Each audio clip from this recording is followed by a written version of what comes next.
कैसे हैं आप लोग? तो आ गए हैं अपने आखिरी वीडियो के साथ इस सीरीज़ में। लखनऊ छोटा फैन बेस है, अभी धीरे-धीरे बढ़ रहा है क्योंकि रिलेटिवली न्यू फ्रेंचाइज़ी है। पर अभी से इन्होंने अपनी एक लेगेसी, अपना एक इम्पैक्ट बनाना शुरू कर दिया है। जहाँ तक identifying pace bowlers are concerned, इन्होंने हर सीज़न एक नया नगीना इंडियन क्रिकेट को दिया है। हाँ, फिटनेस के चलते वो प्लेयर्स उतना अभी इंटरनेशनल सेटअप में नहीं बन पाए हैं, पर हाँ, उम्मीदें पक्का से जगाई हैं। तो इस बार भी कुछ ऐसे नगीने ने ढूँढे, जिनसे उम्मीदें होंगी, जो अनलॉक होंगे, कुछ करके दिखाएँगे। पिछले सीज़न में मुझे प्रिंस यादव काफ़ी पसंद आए थे। उससे पिछले सीज़न हमें पता है कि मयंक की बहुत बात हो रही थी, उनसे पहले मौसम भी आए हैं। काफ़ी सारे ऐसे प्लेयर्स हैं जो आइडेंटिफ़ाई यहाँ पे होते रहे हैं। तो कोशिश करते हैं कि आज भी हम ऐसा कुछ ढूँढ पाएँ इस टीम में कि आज इस टीम में हमें क्या कुछ नया सरप्राइज़िंग देखने को मिल रहा है। तो देखते हैं ओमी भाई का इस पे क्या ओपिनियन है। इनका जो टैगलाइन है कि अदाब से हराएंगे, लेकिन जितने साल इन लोगों ने खेला है, पहले 2 सीज़न के अलावा जो पिछला सीज़न गया था, उनका इतना गया नहीं था। और ऋषभ पंत को जैसे 27 करोड़ दे के लाए थे, उनका एक आखिरी मैच को छोड़ के उनका इतना वैल्यू नहीं भी हुआ था, तो उनका थोड़ा डिप भी हुआ था टी20 फॉर्म में। तो ये भी चीज़ मायने रखेंगी कैसे इस बार ऋषभ पंत मतलब विकेट कीपिंग करते हैं, कैसे कैप्टेंसी करते हैं और फिर उनका कैसे परफॉर्मेंस रहेगा।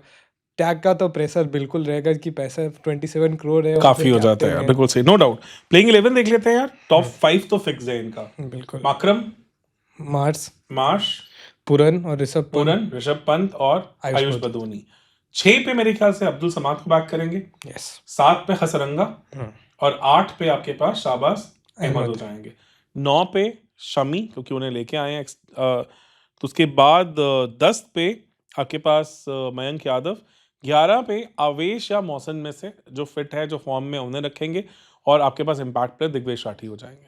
तो क्लियरली सॉलिड टीम है, काफ़ी अच्छा इंडियन कोर भी और फॉरेन के भी टॉप 3 प्लेयर्स उन्हीं से भरे हुए हैं और हसरंगा एक अच्छा एडिशन है। तो आपके पास एक मिस्ट्री स्पिनर है दिग्वेश राठी, एक international top quality leg spinner है, वो also is almost like a mystery spinner Hasaranga. आपके पास आइडन माकरम है जो ऑफ स्पिन कर सकते हैं, आपके पास आयुष बदोनी है जो बॉल कर सकते हैं। पेसर्स में आपके पास शमी जैसा बॉलर है जो पावर प्ले विकेट्स आपको लेके दे सकता है। उसके साथ मयंक यादव जो अपनी पेस से किसी को भी सरप्राइज कर सकते हैं, और साथ में मौसिन और आवेश खान जैसे बॉलर्स भी हैं जो सीजन बस सीजन कुछ ना कुछ नया करके लाते हैं। मोहसिन खान भी सर, क्योंकि मोहम्मद सामी भी टीम में जो मेंटर मानते हैं उनको, तो थोड़ा उनको भी मदद हो सकता है। हो सकता है, इससे फ़र्क पड़ेगा, नो डाउट। ये बहुत अच्छा पॉइंट आपने हाईलाइट किया।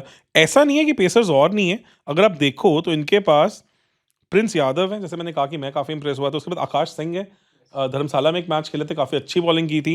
नमन तिवारी यूपी प्रीमियर लीग में 146 किलोमीटर पर आवर की बॉल मारी है उन्होंने, काफ़ी अच्छा अंडर 19 खेल चुके हैं इंडिया के लिए, चाहते हैं शोएब अख्तर का रिकॉर्ड तोड़ना, तो वो भी एक पेसर इनके पास है। एंड्रे नोकिया है, कंसिस्टेंटली 150 की बॉलें कर रहे हैं, तो वो एक बहुत स्ट्रांग पेसर है। तो पेसर्स का इनके पास कोई कमी नहीं है।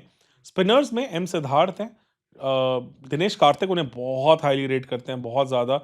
आर्म बॉल उनकी पड़ के अंदर आती है, हल्की सी की बॉल में स्विंग भी करती है। प्यारे बॉलर हैं, इवन पावर प्ले में भी बॉलिंग करवाई है उनसे। उतना मौके नहीं मिल पाए, पर हाँ, जो उन्हें देख चुका है काफ़ी हैवीली रेट करता है। तो चीज़ें हैं यहाँ पे, as a bowling backup option भी काफ़ी सारी एग्जिस्ट करती हैं। और इवन बैटिंग में अगर हम देखें तो हिम्मत सिंह हैं, अक्षर रघुवंशी हैं जिन्होंने अभी 200 मारे हैं अभी। 200 मारे एमपी प्रीमियर लीग में, 180 की स्ट्राइक रेट से खेला है, काफ़ी तगड़े बैटर है और इंटरनेशनल टैलेंट भी बहुत बैठा है इनके पास बेंच पे। मुकुल चौधरी हैं कीपिंग में, ऑप्शन में, वो भी 160 से 170 की स्ट्राइक रेट से खेलते हैं राजस्थान के लिए। जॉस इंग्लिश हैं और उसके साथ साथ इवन मैथ्यू ब्रिट्सके हैं जो कि ईजिली खेल सकते हैं, क्योंकि हमने उनके अंदर वो सेंस ऑफ मेच्योरिटी देखी जब इंडिया में ओडीआई खेलने आए।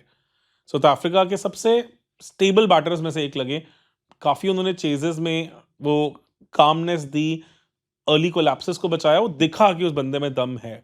सर, तो जॉस इंग्लिश के बारे में जो अभी चल रहा था कि पंजाब किंग्स भी उनको देख रहे थे, लेकिन 45 मिनट्स पहले उनको मैसेज आया कि वो नहीं खेल रहे हैं, लेकिन अभी क्योंकि 8.6 करोड़ उनको मिला है, क्या शायद अभी वो खेल पाएंगे पूरा सीजन? पता नहीं यार, पहले ओनर्स ने कहा था एलएसजी के कि पूरे सीजन के लिए अवेलेबल है, आज न्यूज़ आई कि नहीं 50% के लिए है, तो वो कहानी भी ऊपर नीचे चल रही है। इसके साथ साथ आपके पास अर्शिन कुलकर्णी है, उन्होंने अपनी पेस पे काफ़ी काम किया है, तो फास्ट बॉलिंग ऑलराउंडर है, अच्छे हिटर भी हैं और इवन अर्जुन तेंदुलकर भी हैं उनके पास। तो ऑप्शंस हैं, काफ़ी सारी ऑप्शंस हैं।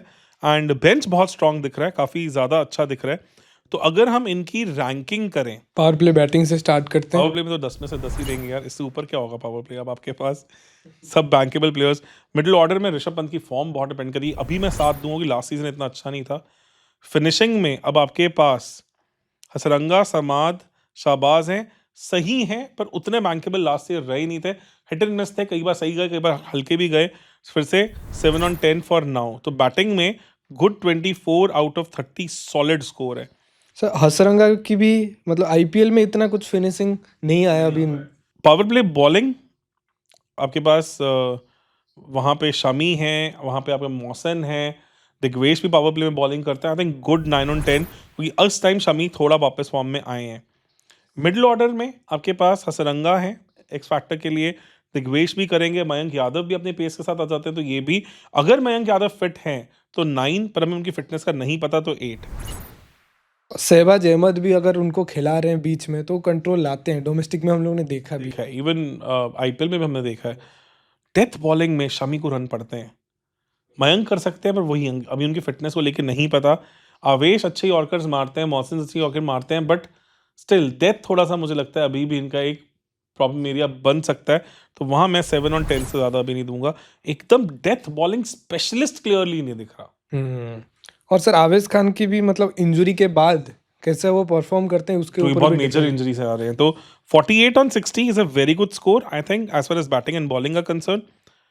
अगर हम बैकअप्स की बात करें तो आपका क्या कहना है?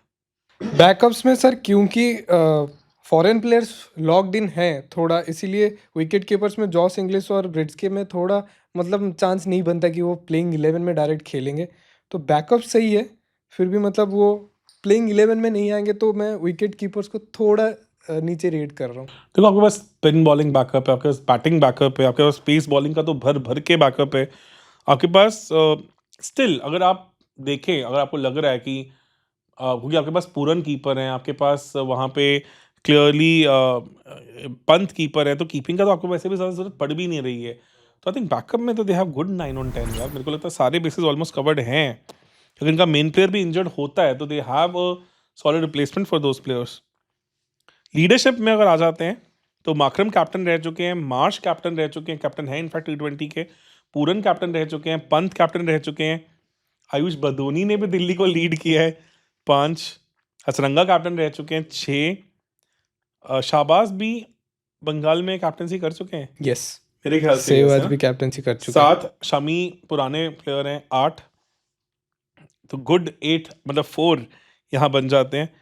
मैनेजमेंट को क्या कहोगे आप?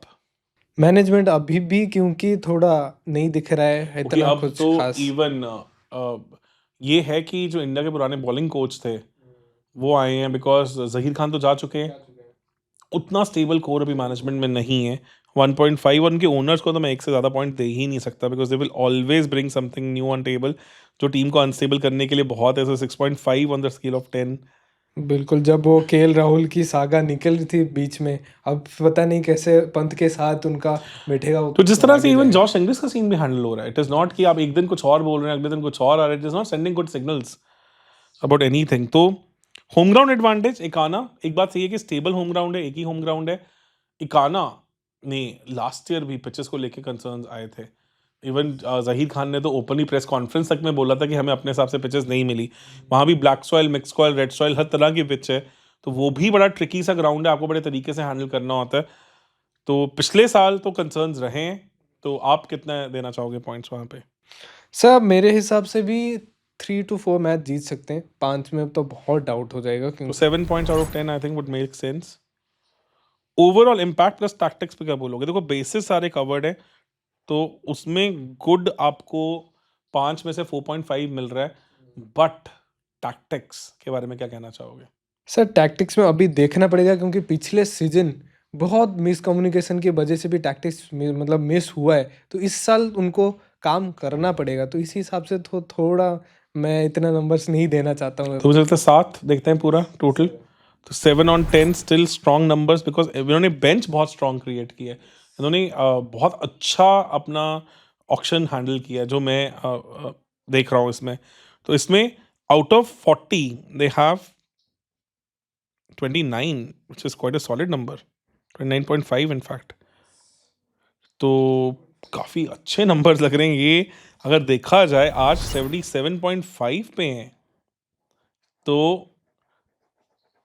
ओनली प्रॉब्लम है कि हमने टॉप 3 को बहुत ज़्यादा वेटेज दी है। हमने सीधा उनको 10 आउट ऑफ 10 दिए हैं, कंसिडरिंग कि हमने लास्ट सीजन का बायस रखा है कि लास्ट सीजन जैसा उन्होंने सीजन निकाला था वैसा सीजन दोबारा दे पाएंगे। और सर पूरन की भी फॉर्म के ऊपर बहुत डिपेंड करेगा, क्योंकि जब वो एमएलसी भी खेल रहे थे पहले हाफ में बहुत सही लगे, फिर दूसरे हाफ में थोड़ा सा पूरन को थोड़ा सा जेसन होल्डर ने तंग किया भी आईएलटी में, एक दो बार आई थिंक शायद आउट भी किया है। एंड आई थिंक फिर भी स्टिल बैंकेबल प्लेयर रहे हैं। और पर हाँ, जिसने लास्ट सीजन तो should we give 10 on 10 in power play और 9 on 10 would be more justified. Sir क्योंकि अभी एडन मार्करम की भी फॉर्म अच्छा चल रहा है, मार्च का भी फॉर्म अच्छा चल रहा है, प्लस बैकअप भी है ना इनके पास। ऐसा नहीं है कि आपके पास ब्रिट्सकी जैसा प्लेयर नहीं है, जॉस इंग्लिश जैसा प्लेयर नहीं है जो वहाँ फिट इन नहीं हो सकता, तो आपके पास बैकअप भी है इंटरनेशनल टैलेंट तो में। अभी तो डिजर्व कर रहे हैं 10 on 10। तो आई थिंक 77.5 के साथ they are very strong contender for top 4। Push कर सकते हैं ये भी। I think they will be consider top 4, मतलब पुश तो नहीं, मतलब डाल सकते हैं। ऑलमोस्ट जा सकते हैं। मतलब कुछ बेसिस हैं जिनको ध्यान में रख लें, अनसर्टिनिटी ना लेके आए और टॉप 3 इनका वैसे ही फायर करे जैसे लास्ट ईयर किया था। If not that much at least कुछ, क्योंकि पंत को भी तो उठना पड़ेगा। पंत और सर एक और जो चीज़ है इनकी मैनेजमेंट और जो भी है ओनर्स की तरफ से अगर कुछ भी वहाँ पे बीच में आया तो फिर टीम थोड़ा डाउन लगेगी। देखो, मैं नमन तिवारी को देखना चाहूँगा लिटरली, क्योंकि मैंने उनको यूपी प्रीमियर लीग में देखा, मैं काफ़ी इंप्रेस हुआ हूँ और दिखा है कि उस बंदे में दम है। मोहसिन होपफुली, जैसा आपने कहा कि शमी के नीचे थोड़े और ग्रूम हो, वो चीज़ दिखे तो मज़ा आए। एंड अलॉन्ग विद दैट थोड़ा आयुष बदौनी के लिए भी I think it is high time कि अब वो एक लेवल ऊपर जाएं।